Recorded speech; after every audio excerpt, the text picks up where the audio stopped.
What we do here is go back, back, back, back, back, back, back, back.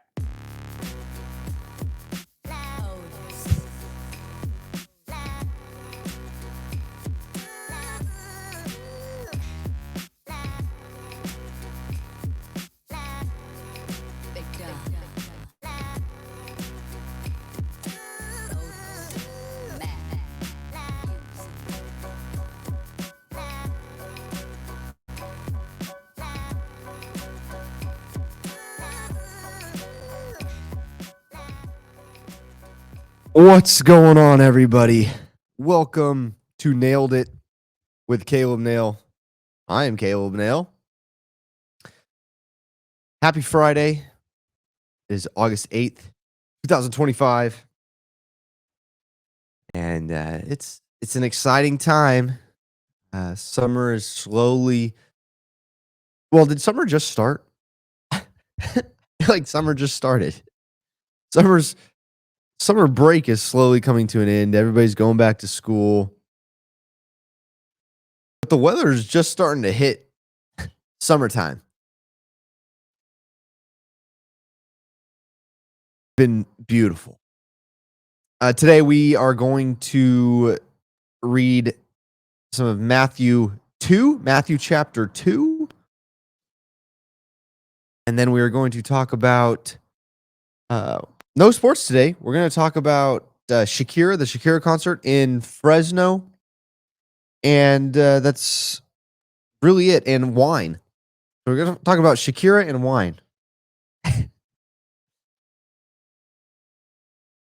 I hope all of you have had a great week. Before we get into Matthew 2, got to say, I put it out a post, but I got to share it on here. So I have allowed my weeds to overgrow. Right? I got lazy, and now it's my time to clean them up. And I've been shoveling, and I used to shovel every day, not every day, but almost every day on the farm, and we'd shovel 100 rows a day, no problem, no gloves. I shovel for 30 minutes. That was more like an hour. I shovel for an hour, and I get blisters on my hands. I've never had two blisters on one hand. And that's what happens when you work in the office for a year and a half, and you slowly become, I don't know, what do you dough? I'm like a doughboy. I become soft. I've got to toughen up. So I'm slowly getting tougher. Trying to get back to where I was. I also went to the gym yesterday, and so that helped. We're getting there, one step at a time. Let's read Matthew 2. We start every episode with a reading from the Word, and then we'll get into Shakira. So Matthew chapter 2. After Jesus was born in Bethlehem in Judea, during the time of King Herod, Magi from the east came to Jerusalem and asked, "Where's the one who has been born King of the Jews? We saw his star when it rose and have come to worship him." King Herod heard this. He was disturbed, and all Jerusalem with him. When he had called together all the people's chief priests and teachers of the law, he asked them where the Messiah was to be born. "In Bethlehem in Judea," they replied, "for this is what the prophet has written. But you, Bethlehem, in the land of Judah, are by no means least among the rulers of Judah, for out of you will come a ruler who will shepherd my people Israel." That's from Micah. He's quoting Micah, the book of Micah. Then Herod called the Magi secretly and found out from them the exact time the star had appeared. He sent them to Bethlehem and said, "Go and search carefully for the child. As soon as you find him, report to me so that I too may go and worship him." After they had heard the king, they went on their way, and the star they had seen when it rose went ahead of them until it stopped over the place where the child was. When they saw the star, they were overjoyed. On coming to the house, they saw the child with his mother Mary. They bowed down and worshipped him. Then they opened their treasures and presented him with gifts of gold, frankincense, and myrrh. Having been warned in a dream not to go back to Herod, they returned to their country by another route. Route.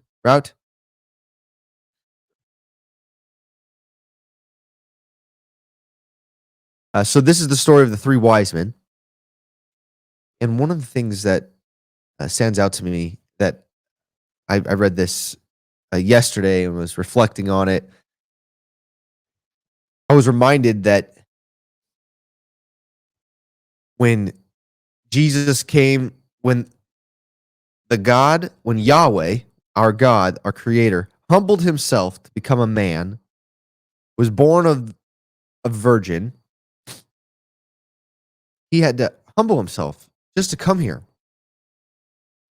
And then when he gets here, there's this Jewish prophecy that there's the king coming, and this king is going to free them. And I think it's fascinating and so cool, and praise the Lord for this. But the king was not going to free them from Roman occupation, which they wanted. The king was going to bring salvation. He's going to bring life and life abundantly. And he did for the entire world, not just the Jewish community, but the Jews and then the Gentiles.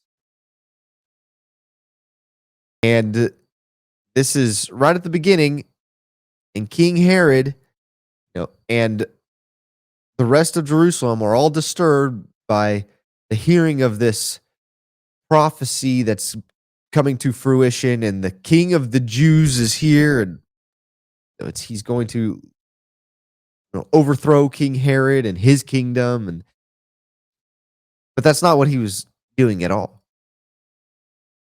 Thank goodness for that. He saved all of us.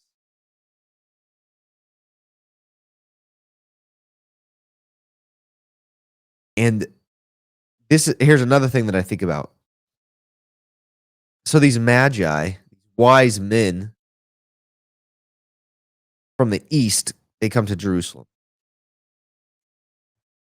And they have all these people that study the law, that come together and study this prophecy, and they know exactly when, they don't know when. They know where this is going on. They read the prophets and listened to the prophets. And so they know exactly what's going to happen, where it's going to happen, what it means. And yet all of these things and all these people know. And we get to the end of the story. I don't know if you know the end of the story, but spoiler alert. They hate Jesus. They hate this baby. And they end up killing him. He defeats death, rises from the dead, and starts walking around on earth again, showing up to people, revealing himself to people, over 500 people. And anyway, so that we could be free. But I relate that to today, because I was talking to my dad last night. We'll get to that story last night where we went and everything, but we all know Jesus. I believe that. That may be controversial, but we know he has put it on our hearts. But are we denying him or not? And it's the same.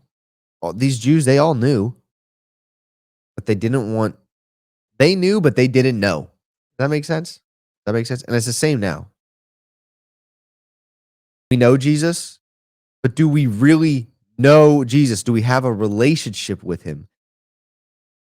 Or is it just, I'm going to do it because it betters my life? It's behavior modification that betters my life. I use it to relate to more people. Or do we actually have a relationship and we're seeking Jesus all the time? Anyways, those are the things that come to mind when I read this story. And it's such a cool story. And then the fact that in the dream, the wise men are told to go somewhere else. Don't go back to Herod. and tell him because Herod is going to. We'll get to it later on in the story, but Herod slaughters all the babies to try and get rid of to kill Jesus. And so he says, don't go back to Herod. So they return to their country by another route.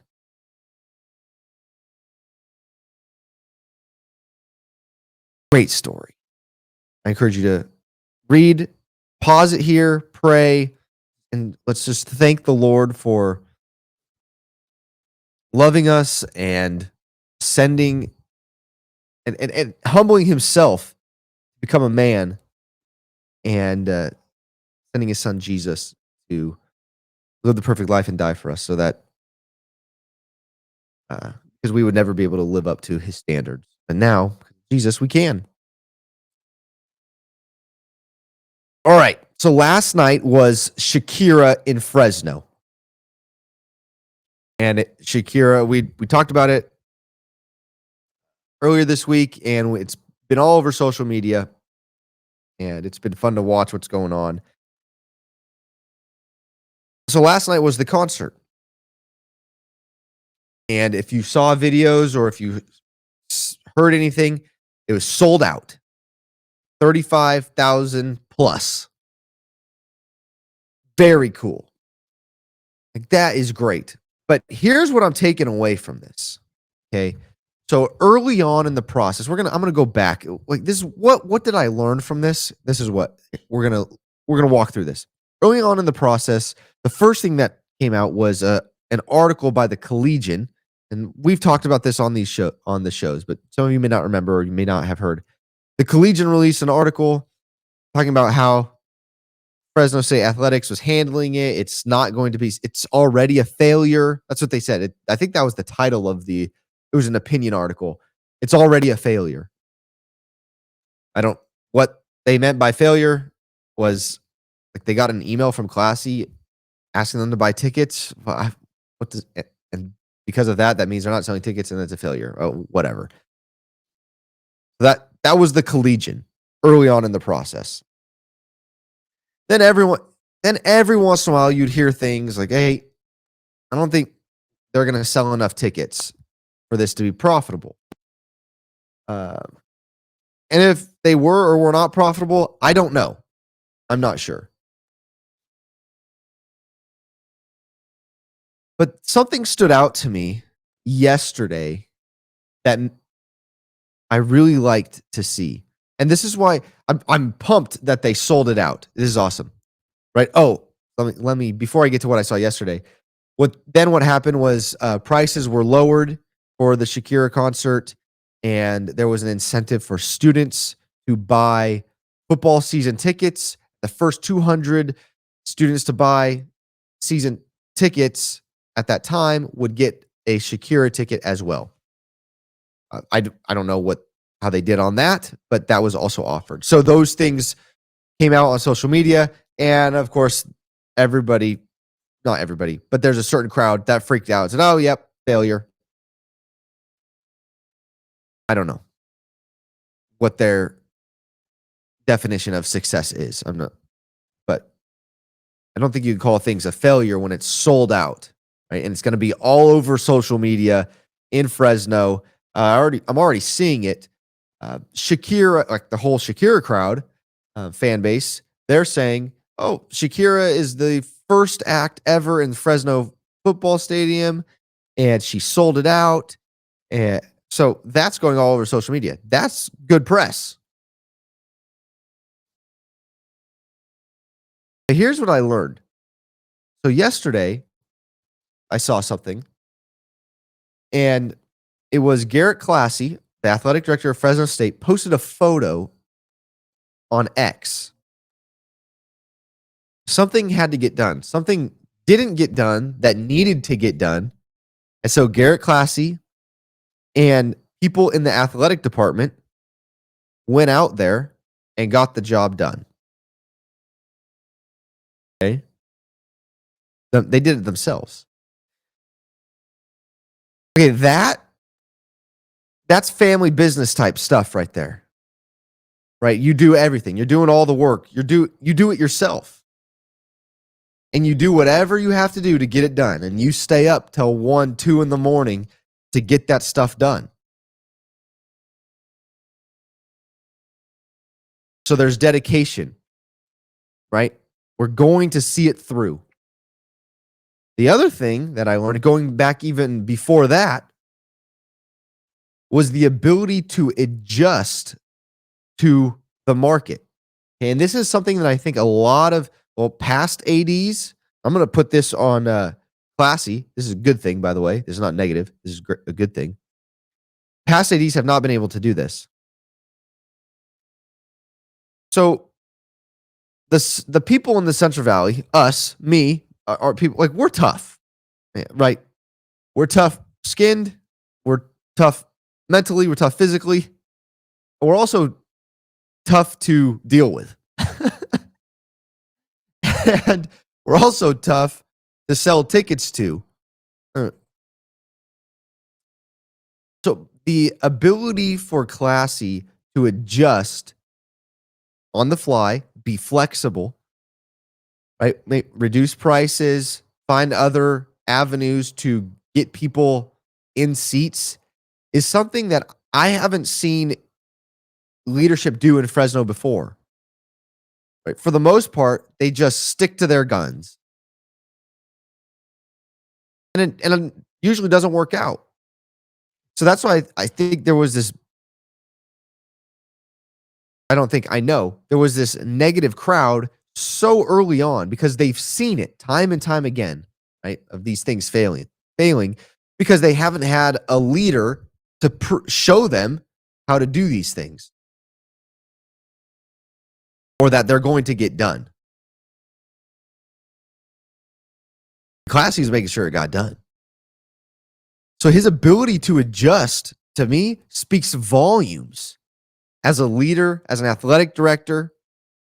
And we've seen it time and time again. And I think the people, so this is the funny part. So there were 3 women in my office that all went, right? And they had no idea that the athletic department was doing this whole thing. And they just thought it's all Shakira, right? Shakira is getting all the credit. So this is like, I'm sharing stuff with them about the athletic department and how they're doing it in Classy and revenue streams and things like that. They thought it was behind the scenes amazing stuff. I share that to say that's the crowd that was going to this concert, right? It's not the athletic people, the athletic crowd.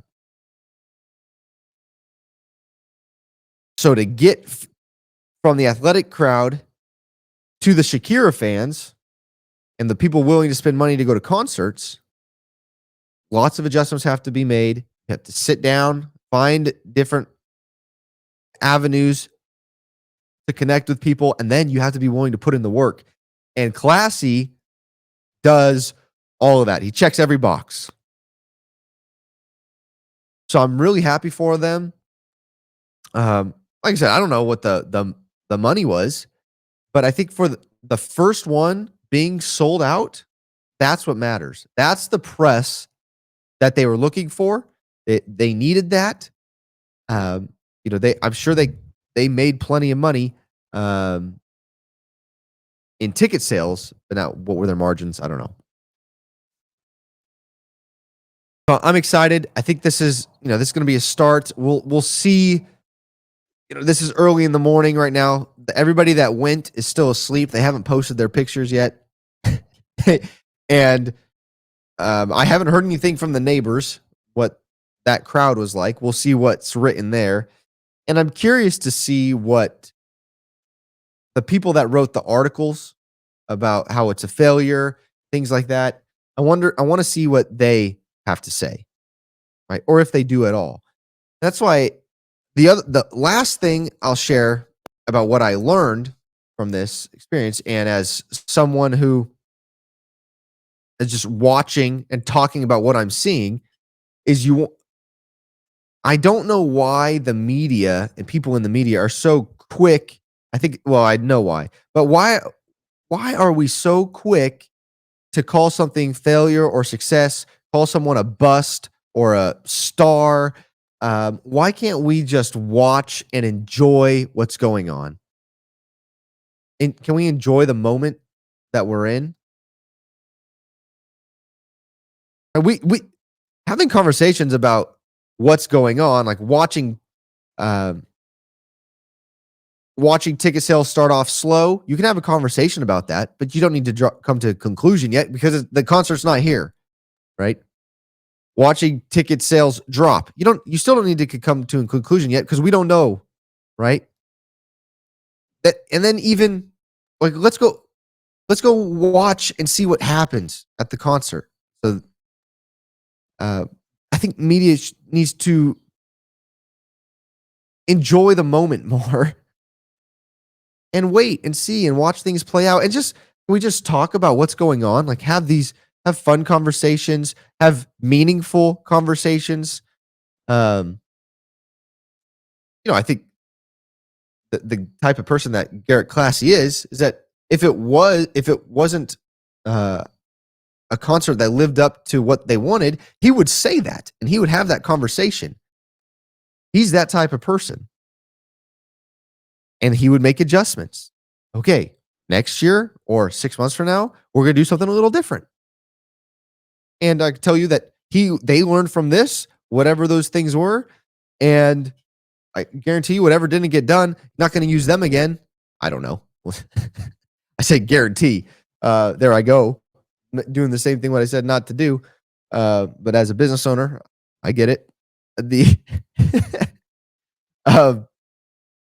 anyways, I'll quit babbling on. But I'm very impressed on seeing the athletic director make adjustments, Garrett Classy make adjustments, and being flexible with things going on. And the number one thing that's most important is being willing to work himself and do those things and grab a team and have a team that supports him. That's what stands out to me. All right, now personal story about last night. So last night, plug for the family winery, Givali or Zavelli Winery. Some people, it looks like Zavelli, but it's pronounced Givali. We got our wine into a local restaurant, and the restaurant is Saison. And so just so happened that my wife and I and my dad and my grandma, we went to Saison to get some content for the winery. Um, encourage people to go and see the wine and have their food, partnership with Saison, all that. Go support. Well, we had a reservation. Wrong night to book the reservation because everyone was there. It was packed. I couldn't believe it. I thought, okay, Shakira's playing tonight. We're not going to have a ton of people here. Oh no. The people that were going to the Shakira concert were hanging out there, and some hung around a little too long, but they were all there. And honestly, some people are going to like this, but it was gross. Like, it was. How do I do this with love? Let me say this. If I were any of those females' husbands, I would not be happy right now. I don't know how they allowed their women to leave the house like that. My grandmother, who I was sitting next to, she thought we were at the club, at the strip club. It was that bad. I'm sitting next to my wife when we're talking about it. Why even wear pants? What is the point? Why wear any top? Let's just go naked. Like, you're not even leaving it up to imagination. Man. And it doesn't surprise me. I mean, I've never been a part of the concert crowd. I don't think I've been to a concert since I was like 6 years old. But I this is the world. But I just want to say, like, I just want to put, like, these people are looking for affirmation, and it's sad to me to see. Look, I'm glad that these women have friends to go out with, but the way that it's happening is of this world and sad.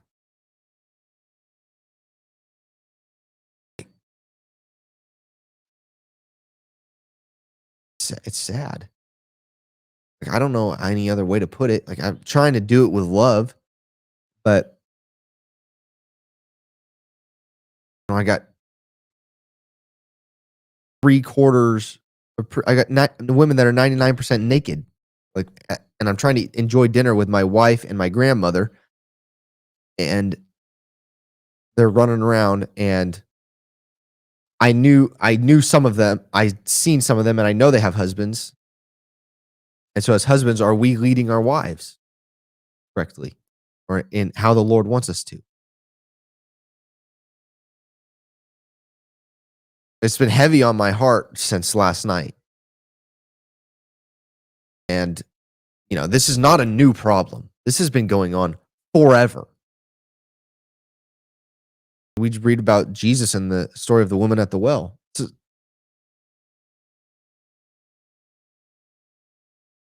And there's plenty of biblical stories like this. So it's been going on since biblical times. But like it's here. Like this is our culture. This is society. Um, what we read about in the Bible was here. And how do we approach it as as godly men, and then two, as like I look at my wife, like how are we going to handle this as we're raising a daughter in this world? These are all the things going through my mind. Like, okay, wife, like I'm not going to be the one evangelizing to them. I I could try, but I don't want to be around that. I don't want to put myself or any of my brothers in that situation. Like, I think, wife, this is a job for you and your friends, female friends. And then also, how do I raise a woman of God as my child grows? Those are the things I'm praying for. Those are the things I'm thinking about, and I just want people to seek Jesus and honor him. I'm not saying you got to wear full hijab. Saying I don't want to see butts and boobs when I'm out dinner. Anyways, that's my last thought on the Shakira concert. Mm, Look, and I get it. And like Shakira doesn't wear anything on stage for millions of people to see, and it's sad. And we have websites like OnlyFans, and porn is running rampant with our our men watch it. I get it. Like this is the world, this is the culture we live in, and I'm not okay with that. And I want to seek hearts for Jesus. I want to turn hearts to Jesus. That's what I want. Because ultimately, and this will be my last thought on it, I think ultimately it's what we're seeking is affection from the world. We're seeking uh we want we want love from the world that just cannot fulfill us. Right? And the world tells us you want love? Well, you're gonna get love, as in sex, by not wearing clothes or by watching porn. But then those people are never fulfilled. Like that will never bring fulfillment. That fulfillment can only come from Jesus. That I created you in my image. I created you to live and live abundantly with me. That's the only thing I need, knowing that the Lord is with me. That's those are my thoughts on that. Last thing,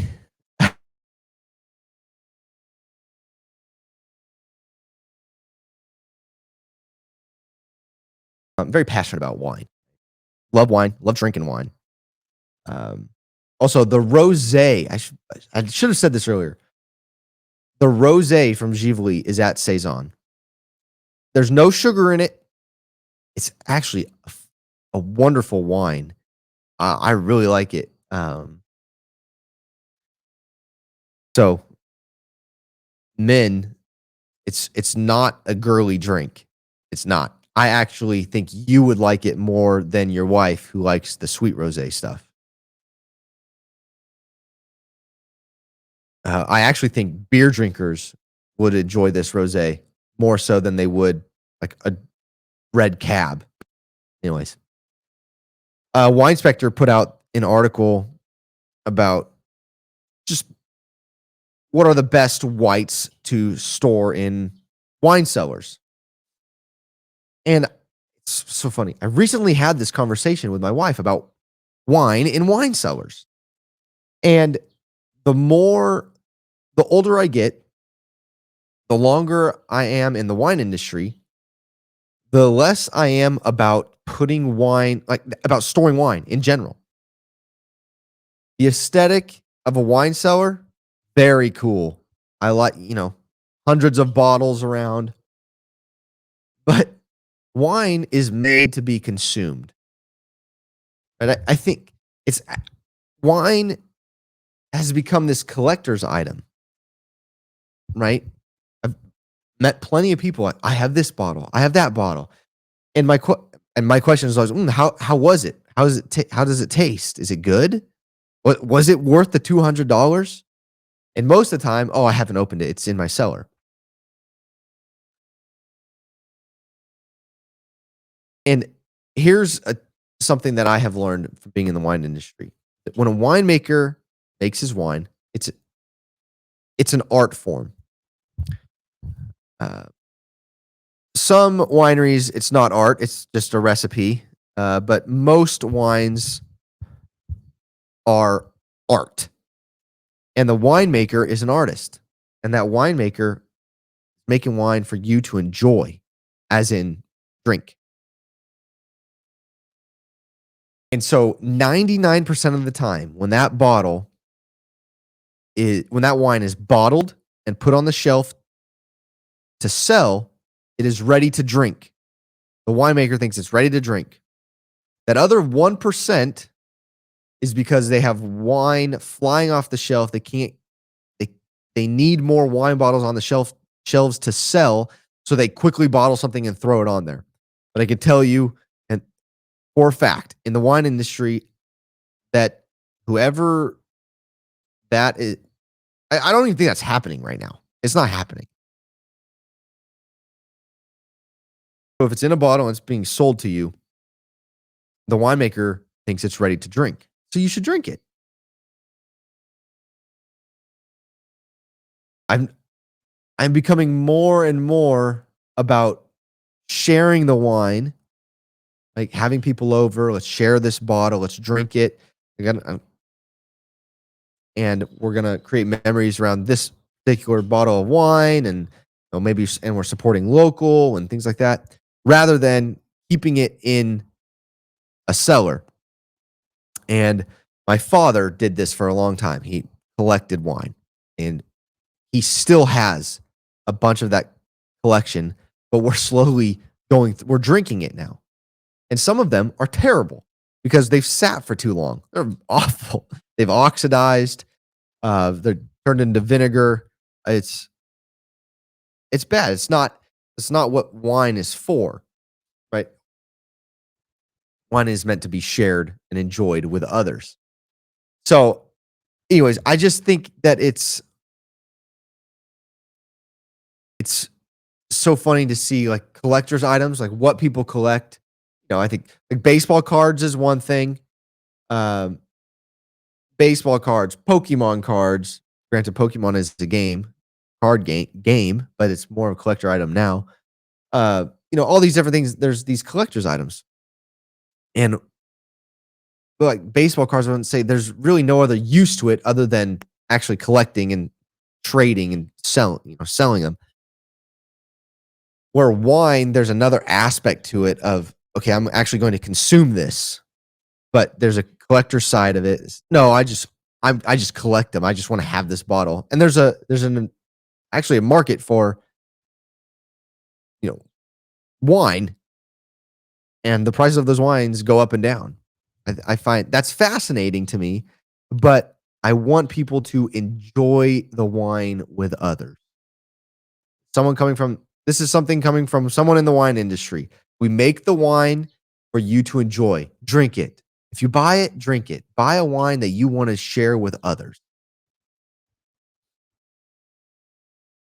Cellars are cool. I admit that. They are cool. But make sure you're slowly drinking the wine. They will eventually go bad. That's all I got. Share your thoughts about the Shakira concert. If you went, how was it? I looked packed. It was packed. It was sold out. I saw a couple videos. Looked crazy. So I'm excited for the athletic department and what the future holds. I think we're in good hands with Classy. And then what do you think about collecting wine and just storing it in a cellar, or would you rather consume the wine? All right. God bless everybody. Have a wonderful weekend. Saturday, tomorrow, we have our Saturday special with Hannah Nail. So another nail is coming on. This is my sister. This is Hands Happenings. So if you're on Instagram, you may have seen Hands Happenings. I don't know. She has a large following on Instagram. And she's going to talk about that. She's going to talk about social media. She's going to talk about the event planning industry and the wedding industry, and her transition from a ton of followers, transition from social media influencer to where she's going now. I think it's a fun interview. It's an interview that made me think. So keep your eyes and ears open for that. It's going to be on Spotify. All right. Peace.